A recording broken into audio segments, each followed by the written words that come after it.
Get those pinkies out, because on this episode, from what I gather, we're making these elegant braised deer shanks. They're melting your mouth tender and exploding with flavor, and I guarantee you they'll make it a big hit at your next fancy pants dinner party. So let's get started. I'm going to be using bone-in and boneless shanks today. So I'm going to prep these up by first getting rid of this top layer of silver skin. And I just need to pop the knife under there and then start working it back. And you'll see on these shanks there's this very thick outer silver skin, but still some under here, and this is going to be fine left on there. Now you can really start seeing the separate muscles in here and all these tendons and stuff in there. We're going to leave those in there because they're going to break down into collagen, and it's going to get this real lip smacky feel to the sauce. Now I'm going to season all the shanks with just some simple salt and pepper.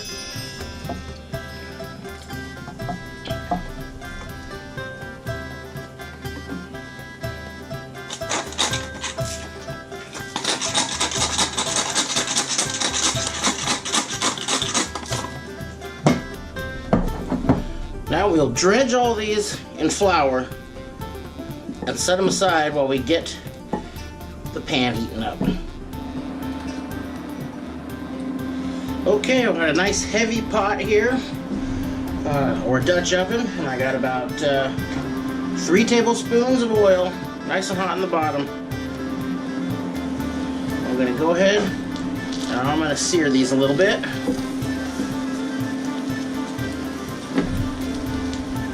Gonna have to do it in a couple of batches. It's alright. Wiggle them around there to get that oil under them so they don't stick right away.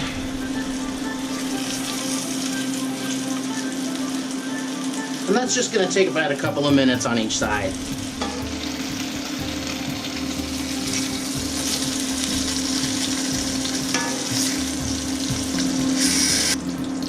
Go ahead and add oil as you need it. Some of the oil will dry up, and you want to make sure there's a good coating on the bottom so you get a nice sear on these. We'll drain off the excess if there is any after these are done.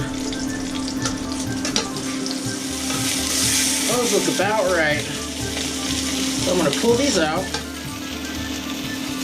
get started on the braising sauce. Now there's only a little bit of oil left in here. If there were much more, I'd drain it off. And the first thing I'm going to do is throw in some rough cut bacon.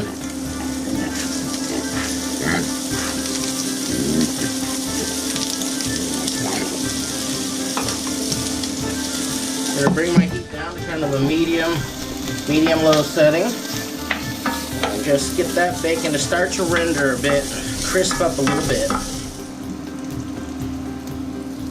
Now that my bacon is kind of rendered down a little crispy, I end up with a couple of tablespoons of bacon fat in there, and that's just about what I want. Go ahead and put in our vegetables. These are diced carrots, onions, and celery, or mirepoix. And I've got about a cup of each.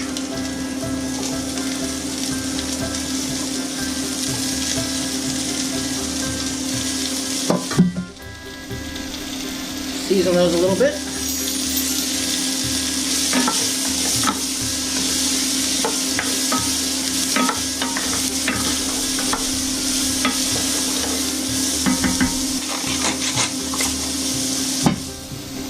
Okay, then toss in my bay leaf, and you know I like to bruise them up a bit.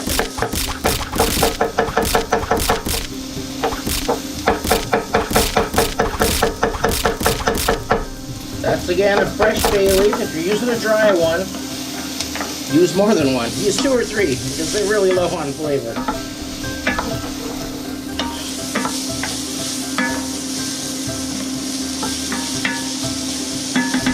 And we're just going to let this sweat down a little. I know that's kind of a gross term, but basically I want the onions to soften up a little bit. After a couple of minutes, I'm going to add in a few cloves of garlic. This is going to cook for a real long time, so I don't really need to cut it up. I just smash it a little bit to let the flavors come out. Just throw those in and let those saute for a minute or so before we add our liquid. I'm going to start with a cup of dry red wine. Use one that you like. Doesn't have to be expensive, but you should taste good. I'm gonna bring the heat up and let that cook for a couple of minutes after it comes up to a boil to flash off the alcohol. Wine's been cooking for a couple of minutes, and I'm gonna go ahead and add in a bundle of thyme and rosemary that I've tied together. I'm also gonna throw in a tablespoon of tomato paste.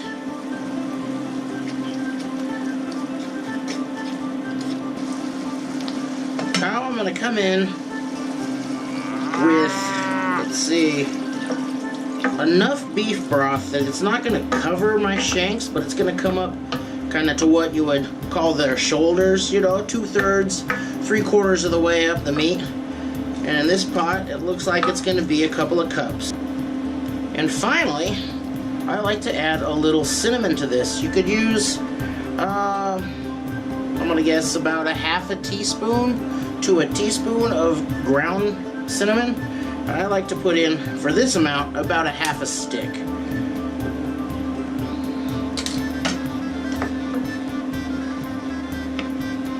That's just going to add a real complexity to the flavor that people are going to have a hard time figuring out, but they're going to love it. Get a little bit of that liquid and check it for seasoning. You don't want it to be very salty because we're going to reduce this way down, and if you start out, you know, at a salty level that you want to be eating in the end, it's going to get far too salty when you reduce it. I'm going to put in my shanks.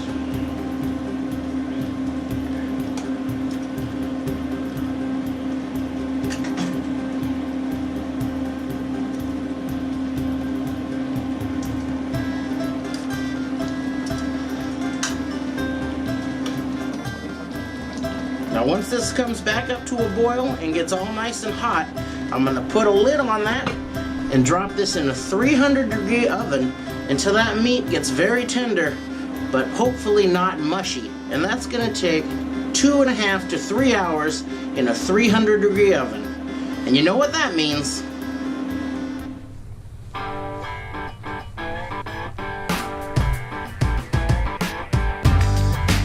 Go!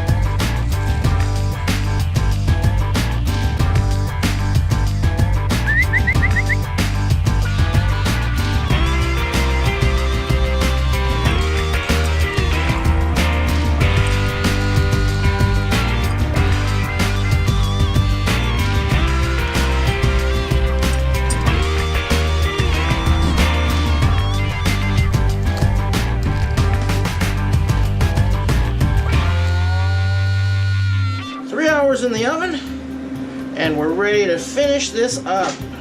It smells incredible. The whole house smells great. And it's nice and tender, but it's not like just smushy.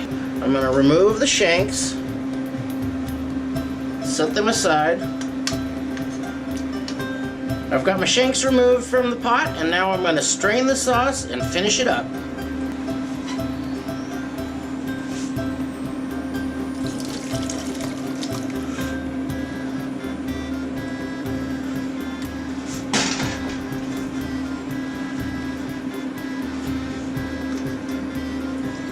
There we go. I'm going to shake that down and get as much of that good sauce out of there as I can. I'm going to taste this just to get a baseline of where we are. I want a little more of the cinnamon hint.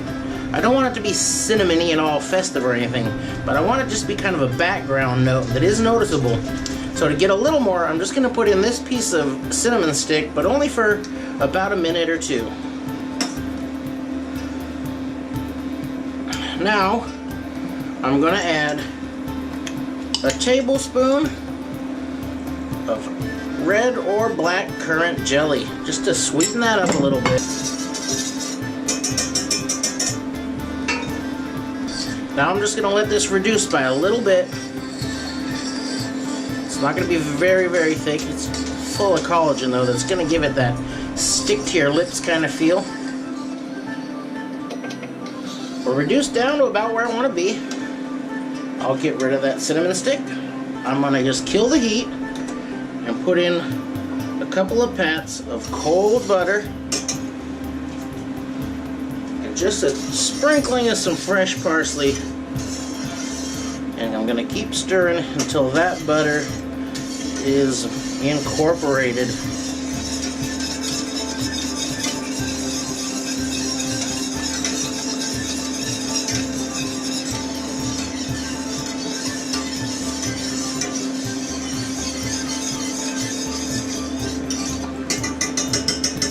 Right on. Let's plate this up.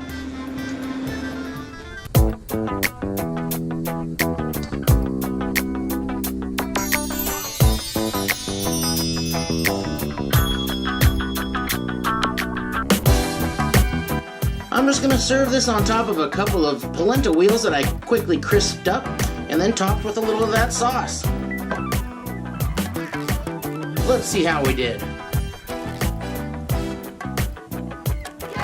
Oh yes, no cutting required whatsoever. It just breaks apart. The color is rich and dark inside. Whew, let me get some of that sauce.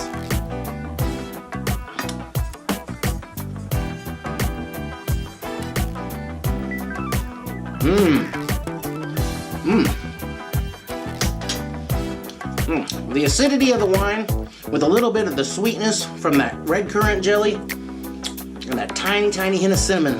Ooh, that really is delicious. I really hope you try this one, and I really hope you'll love it. And if you do, please like and subscribe for more. Thanks for watching.